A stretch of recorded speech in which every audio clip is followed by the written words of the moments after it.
बिस्मिल्लाहिर्रहमानिर्रहीम।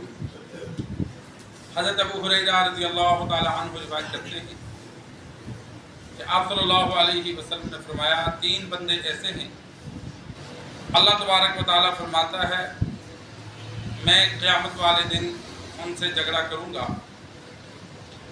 एक वो जिसने मेरा नाम लेकर अहद किया और फिर तोड़ दिया,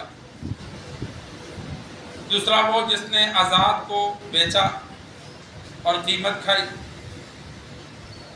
और तीसरा वो जिसने मजदूर उजरत पर रखा, काम उससे लिया और उसे उजरत ना दी।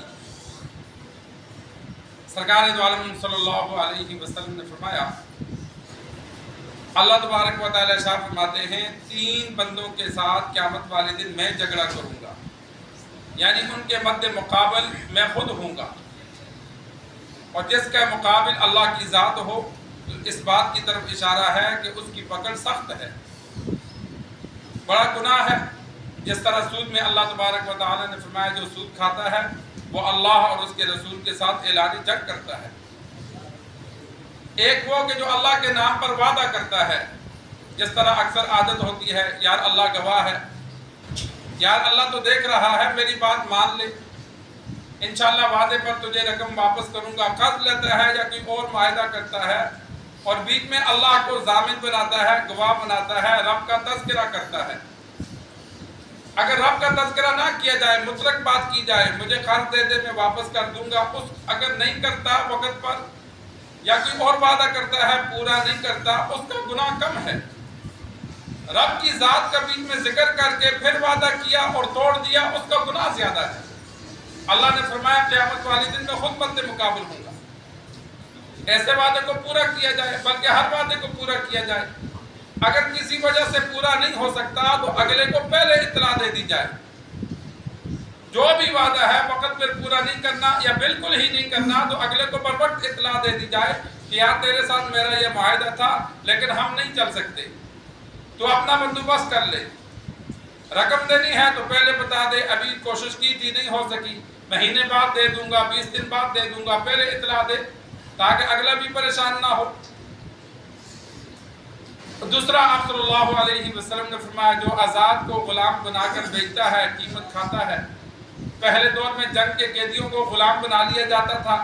गुलामों को बेचना, खरीदना, उनसे काम लेना ये जायज़ था।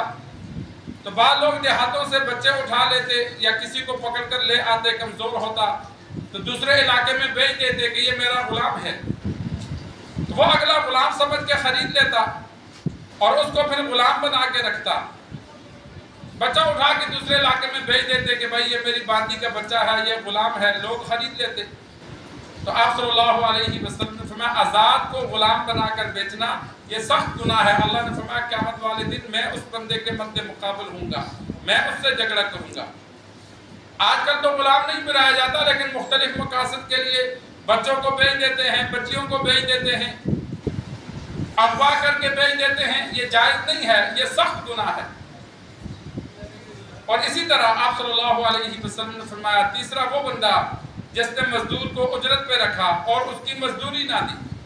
मजदूर कमजोर बंदा है, उसका हक दबाया तो क़यामत वाले दिन उस कमजोर की जानिब से अल्लाह झगड़ा करेगा। एक लुक़मा भी हम हराम का खाएं तो 40 दिन की इबादत कबूल नहीं होती, तो दूसरे का माल हड़प करना ये तो हराम है। और अपने हलाल माल के साथ हराम मिक्स हो जाए तो अल्लाह सारे को हराम बना देता है। 100 रुपए का लिबास इंसान ने पहना, 1000 रुपए का पहना, बीच में 1 रुपया हराम का शामिल है, तो जब तक वो लिबास इंसान के जिस्म पर होगा उसकी कोई भी इबादत अल्लाह कबूल नहीं फरमाता। खाने में हराम शामिल है तो जब तक वो खाएगा इबादत कबूल नहीं। तो इस वजह से इंसान कोशिश करे कि अपने माल में, खाने पीने में, इस्तेमाल में हराम को मिक्स ना करे, सिर्फ हलाल रखे। जिसका हक है उसे पूरा दिया जाए, अपना हक खाओ, दूसरे का हक मत खाओ। किसी भी तरीके से जो हराम है उसे इस्तेमाल ना किया जाए। बैंकों की जानिब से बाद लोग मजबूर होते हैं, अकाउंट बनाते हैं, या बाद कारोबार ऐसे हैं कि जिनमें मजबूरन अकाउंट बनाना पड़ता है, तो उसमें जो सूदी रकम मिल जाती है अब वो किसको वापस की जाए? तो वो बुराबा को बगैर सवाब की नीयत के सदका कर दो। ثواب کی نیت نہیں رکھنی، بس ضرورت مند کسی کو دے دو، اس کو بھی مت کھاؤ، اس لیے کہ وہ سود ہے، حرام ہے، گھر میں استعمال کرو گے تو وہ حلال میں مکس ہو جائے گا۔